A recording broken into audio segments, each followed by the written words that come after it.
everybody, and welcome back to Catalyst Pro Wrestling, the fifth encounter. I feel like it's been quite some time since you've last heard from me, but it's been exactly the same time as always, just a week. You are listening to the voice of the play-by-play commentator, Saber Kaniku, with the color timer, Vincent Vanitas, the two-man duo that you also love and know. Back here, Catalyst Pro, another episode, 4 matches as usual.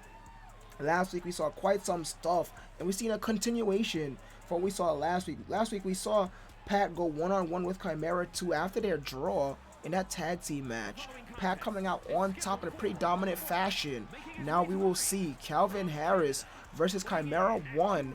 Will we see a repeat or something different? It's our first matchup. You watch the CPW, the fifth encounter. Indeed, as you said, Pat won pretty dominantly, pretty convincingly. The rookie really showing now. He looks like he could have a bright future here. Will his tag team partner be able to do the same and match him? We'll have to see, but Chimera 1 is a completely different animal than Chimera 2. In this matchup, it will be power versus power, brawling versus brawling.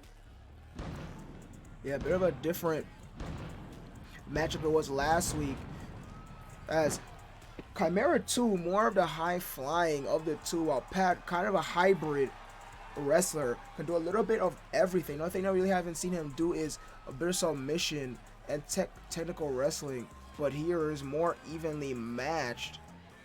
Calvin Harris does have a bit more experience than Chimera 1, though, at least here in the States. Calvin Harris did have a title shot for that X Championship against Vincent Valentine in Pride and Honor Wrestling a couple of years ago, if you was all there for that. And his opponent, representing the Lucha Dragons from Hidalgo, Mexico, weighing in at 222 pounds, the Torpedo. Yes, indeed. What you said is correct. Chimera 1 definitely does not have as much experience, especially in single wrestling here. But nobody should underestimate him. He's proven what he can do when he gets his hands on you. Calvin Harris cannot underestimate this man right here. Absolutely not. It's just what I was about to get at. Chimera 1 primarily a tag team wrestler, not that much singles competition, let alone fighting for singles gold. We shall see here. This is opportunity for Chimera 1 to break out into the singles division. Calvin Harris in the red corner, Chimera 1 in the blue. Both men in the ring. The bell sounds. Here we go. 15 minutes on the clock as they lock up center of the ring. And that's some of the early power of Calvin Harris. Yeah, not even a scoop sign. Just tossed him from that position. But now Chimera 1 with the snap suplex. Chimera 1's power is a little bit more in the traditional wrestling sense. Calvin Harris, just pure power, more like a bodybuilder or an athlete. Yeah, absolutely. You see the build on Chimera 1, more reminiscent to that traditional Lucha hold on cover here. Far leg hooked, only a 1 count. Chimera 1 build more closely resembled that of the traditional luchador, kind of that hammer shape, if you will, big up top. It's more where the abdomen area begins. You see Calvin Harris taking it in from the crowd. Might be a mistake here. Oh, but a reversal. I guess he proves to be cocky for a reason. You might have heard the footsteps, but Chimera 1 able to move out of the way. And there's the big jumping knee. Oh, Calvin Harris has to roll out after that. See that Chimera 1 got the last laugh. Oh my goodness! How big he almost landed in the first row.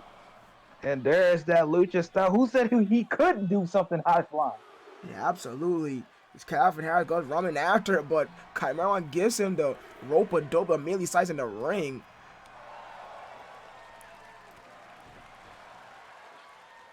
Back and forth, these two go. I am absolutely loving what we're seeing here on CPW as they bump heads. Two big bulls just going at it. Oh, back knee or cat. Yeah, second jumping knee, this time in the corner. Now go to the other corner. Sets what's him he up going on for here? Top rope. Oh my goodness. Caught him mid and a backbreaker. Beautiful. And now the punches. All right, it's in the ring. You saw Camaro One utilize that paintbrush, big right hand. Oh my God, that's a third jumping knee in a row. Calvin Harris cannot take that many jumping knees to the skull. I don't care how strong you are. Nope. Oh, Look at that. It avoided him. and here's Now the double leg takedown. amazing sequence we're seeing here between these two men. Let me hurry up and get this point off before they do any more crazy stuff. Chimera One utilized that right hand to daze Calvin Harris on the top rope before hitting that backbreaker. Nicely done by him. You see him look for something else. The Gutbuster over the shoulder. And he has Calvin Harris right where he wants him. It seems to be. And backslide driver into a pin. And across Beautifully the done. shoulders. Calvin Harris able to kick out that too. It looks like he's ready to end it. Can he do it? Oh, and Calvin Harris fights out.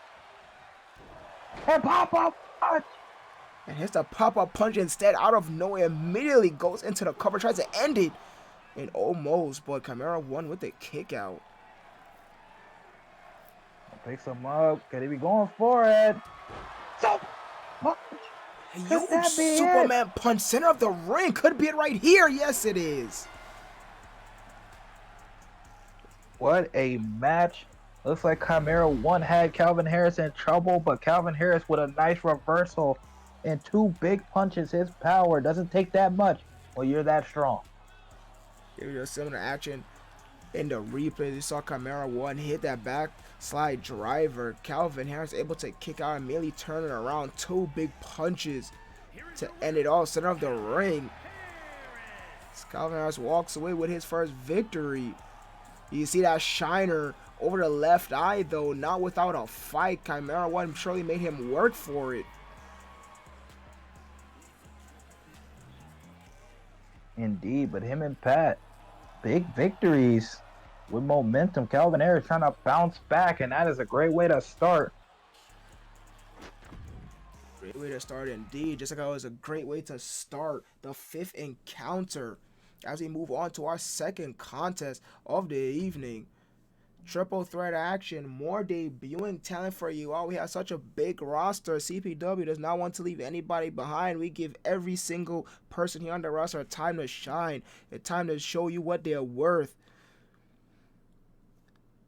Three new men, some of you might be already familiar with.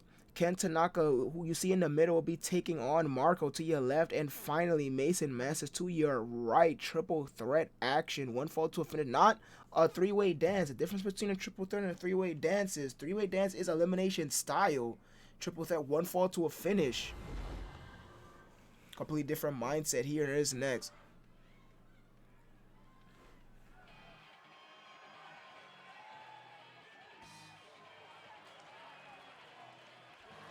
The following contest is a triple threat match.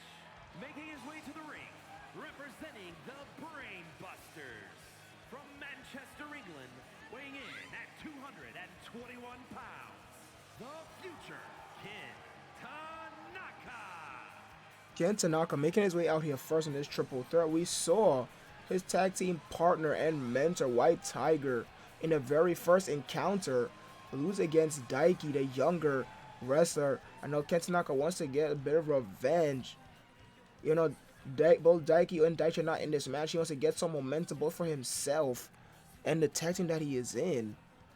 He cannot worry about that though. He has to worry entirely about himself. There's two other men to deal with. One of which making their way out here now.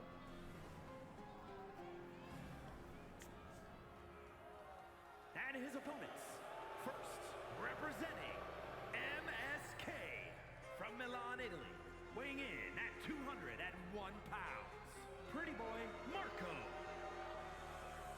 Hey, we see the second out of the three competitors making his way out here into a chorus of boos. Pretty Boy Marco. You can see just by the luxurious jacket and the flowing, luscious hair, exactly what Marco's all about.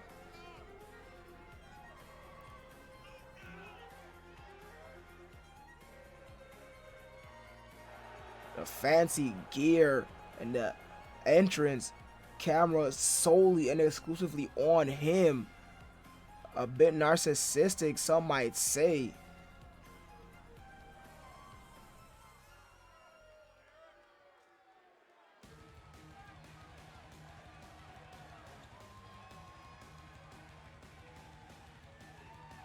And representing the United Kingdom from England, weighing in at 202 pounds, the Boss, Mason Masters.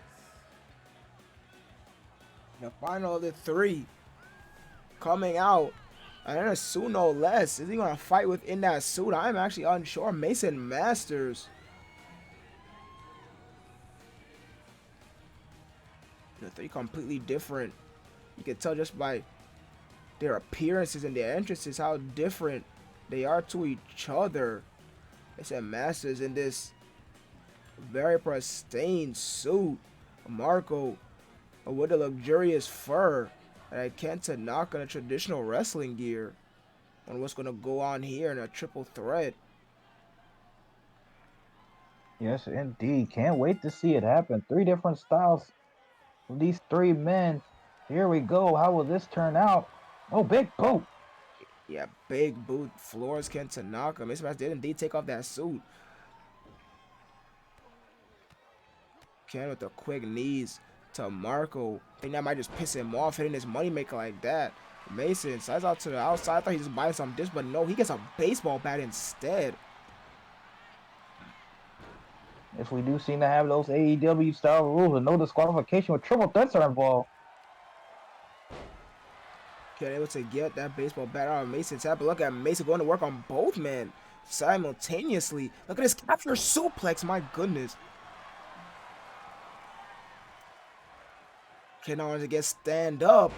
Here's the vertical suplex himself, but Marco with a quick basement dropkick. Oh, look at that. Marco needs to be in a bad situation. Keeps getting hit by both men. Yeah, So they being try to get to each other. yeah, being ping pong there.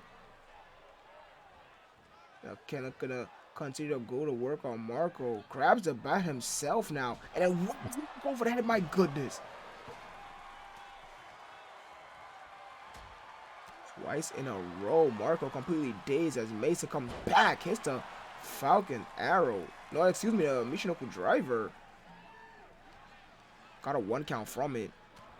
Marco looking to pick up the scraps here. Feeling himself, but now both men targeting him. I don't know how smart that Marco was. just having a lot of bad luck to start this match. Yes, he gets an axe kick straight to the back of the head. Oh, Mason, that brawler style ripcord knee strike. Mixing it up on them. Yes. Mason Master was trained by the Finnish striker Scott Hero. So not that shocking about his wrestling style. But did you see that nice leg trip by Ken Tanaka in reversal? We're going to continue to capitalize off of it. Slingshot suplex by Ken Tanaka. And Marco watches and hits a rolling elbow. Rolling elbow. Baited him in. Perfectly timed. And now look at this. Handspring into the tiaras and kips up. Marco trying to finally get back in this stink, but not if Mason has something to say about it.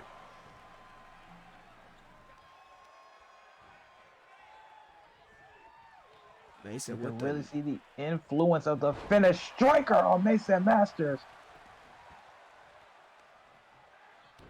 oh, look for Mason's looking for a pinfall attempt there, but I don't know, he might be feeling some pain in his leg area. Indeed felt like it, and look at that. Marco with the tilt-a-whirl DDT, but now finds himself on the receiving end of a backdrop. And now They Mason will once not let again- Marco with any momentum. Yeah, Mason house on fire. He has to be careful to pace himself though. He doesn't want to expel the gas there it tank. is. Might be tired right now. He's a drop kick for it. Right in the corner. Oh my goodness, Marco continues to have F-rank luck. Wrong spot. I believe Ken was hold on, cover attempt here for the Northern Lights. Only gets a 1. Keanu's aiming for Mason with that bat swing, but found Marco instead. That's exactly what it looked like to me.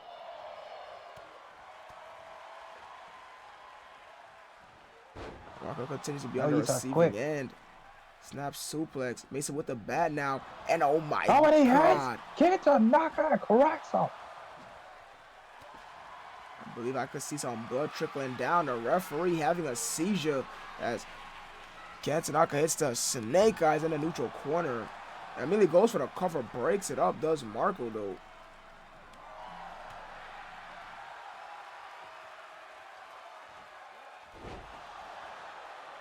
Keanu with the double underhook. Goes for the cover. Marco able to break it up. Kick out.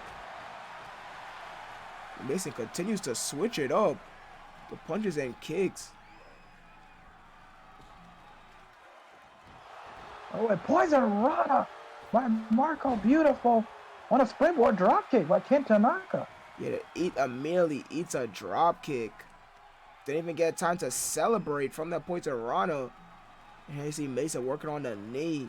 I'm not surprised after seeing that springiness.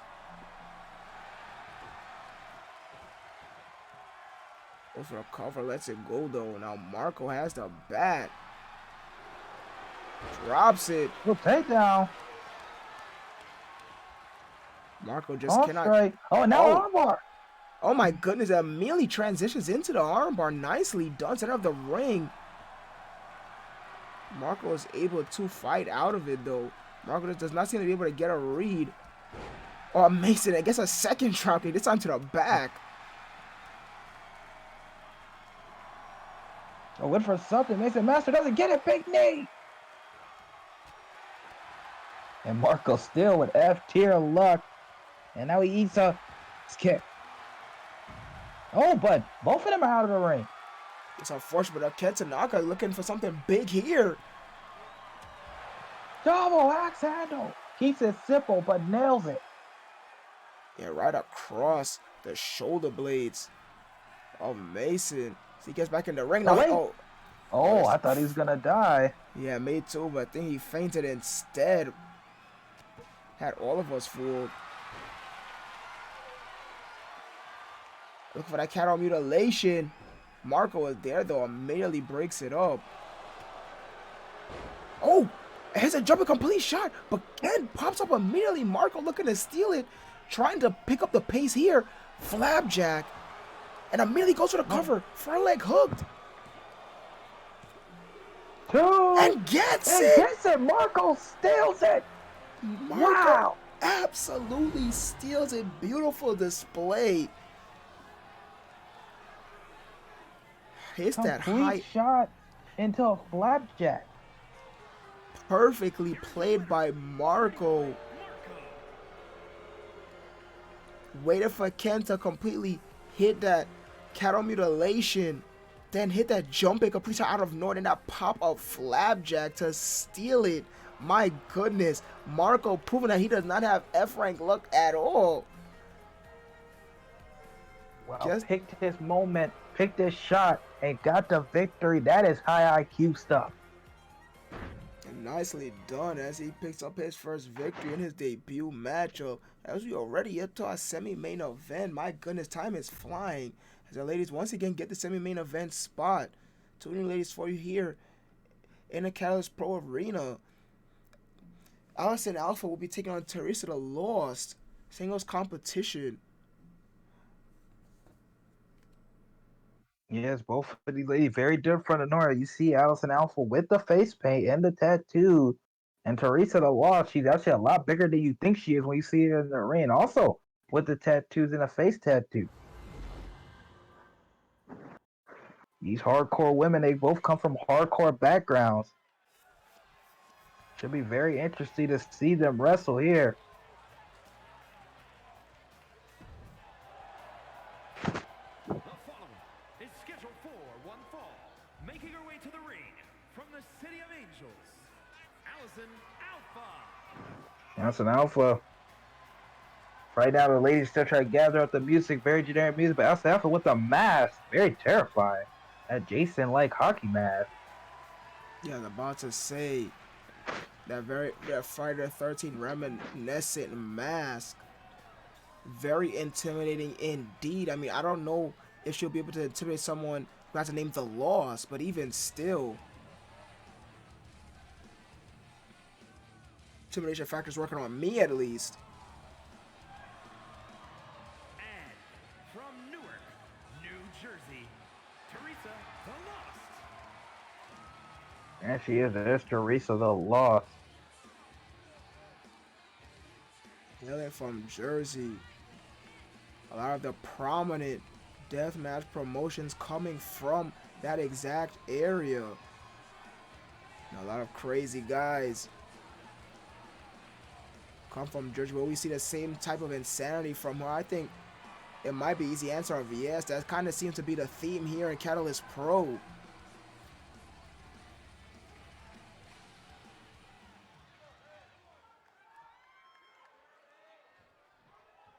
Both ladies in the ring. Allison in the red corner. Teresa in the blue. Here we go.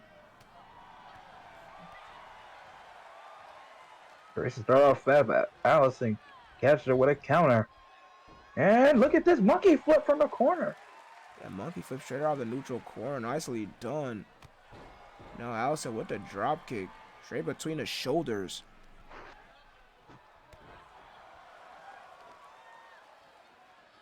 Trying to target the legs of the bigger and stronger Teresa. Smart strategy. Now Allison finding a rhythm here as she just builds a hair whip. And immediately follows outside. Nicely done. Perfectly guessed right. Goes on to the back. Seems before the time being overwhelming Teresa the Lost. But just as I say that, moves out of the way to stomp. Right hand to the midsection. Oh my goodness. Two toe kicks in a row. And then ends with the knee. And then blocks the dropkick attempt. And taunts right in the face of Allison. But Allison not liking that. Tries to throw into the steps. But Teresa puts on the brakes. Oh, and a paintbrush.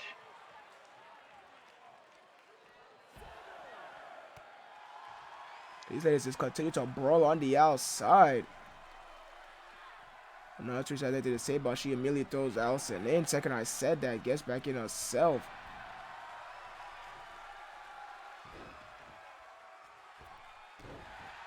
And a stomp. Assisted stomp with the ropes. Allison taking the time herself now. Nope, look at this. I don't know what she was going for, but Teresa run first, is it? Yeah, out the back door and a receipt that closed onto the back. Now that hip toss. And working over the arm.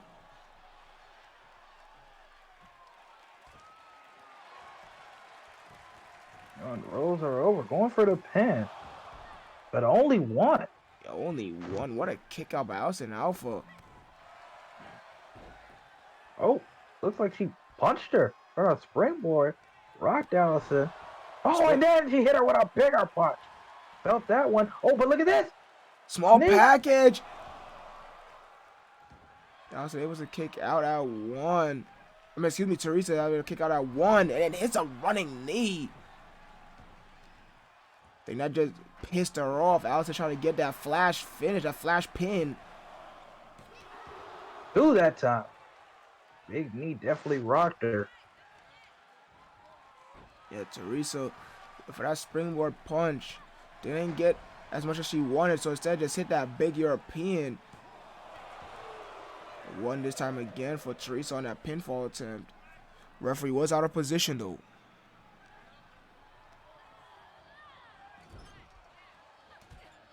Big clothesline in the corner, runs all the way to the other side.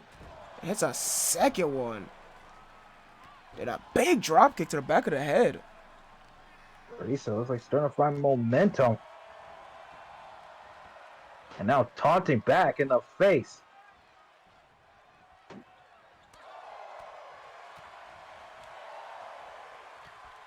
Big strikes. Allison finally able to reverse something, get some fight back, but reverse again.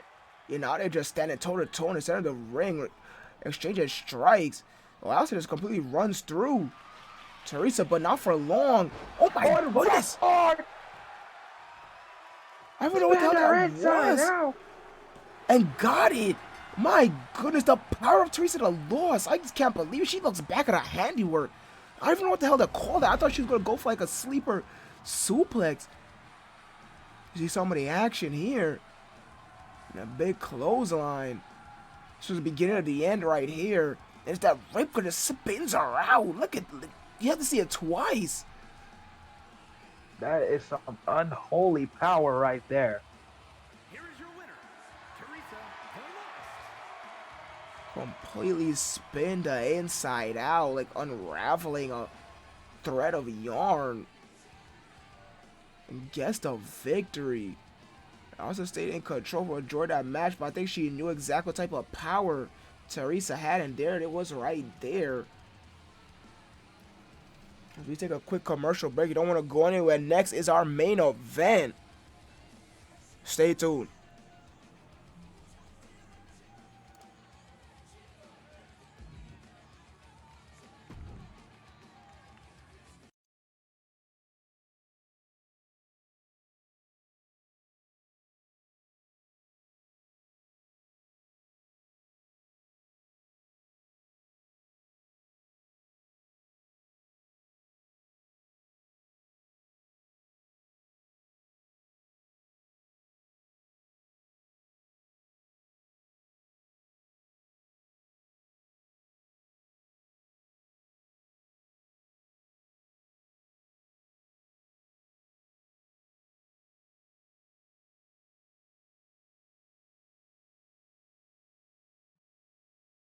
Ladies and gentlemen, we are back. It is main event time. If you remember, 2 weeks ago on the third encounter, Matt Castle was able to defeat Sammy Nurse in the main event. Now he has demanded a match against Duke Diablo. Why specifically Duke Diablo? Matt Castle's argument is that he was able to beat one of the people in the very first main event of the first encounter. Therefore, he should have an opportunity at the person who won that main event. And Duke Diablo, he was granted it. No real counter arguments against him. He was able to defeat Seminas clean in the center of the ring. No tricks, no shenanigans. It was a very hard, highly contested match. But at the end of the day, Matt Castle did win that matchup. And he used that opportunity to now face Duke Diablo. He wants to immediately thrust himself as the face of Catalyst Pro. Will he be able to do it? We're about to find out. I hear you, and I'm not that shocked. Matt Castle did not get a chance to do that in Pro Wrestling Move. He won the first title, but quickly was overwhelmed and overtaken by King Colin Sexton, who's also here in CPW. Will we eventually see maybe a clash of those two old rivals? But right now, Matt Castle keeping his eye on the prize and trying to secure a huge win over somebody who might also end up being the face here. Yeah, huge opportunity for everybody involved. Saying that it is indeed a mix of Pro Wrestling Moon and Pride and Honor Wrestling. Those older rankings are kind of thrown out the window. It's a completely blank slate. And while everything is still fresh, everything is still new, people are trying to get that early head start, that early advantage, and widen that gap too. And here we go, as that ghastly green smoke enters the arena. The Devil, Duke Diablo, finally makes his way back here at Catalyst Pro after that hellacious multi-man main event in the first encounter. Indeed, but he looked comfortable. My partner Saber Kitty, he looked comfortable in that carnage of that four-way. Yeah, I think someone with the name of the Devil just thrived perfectly fine in that chaotic environment.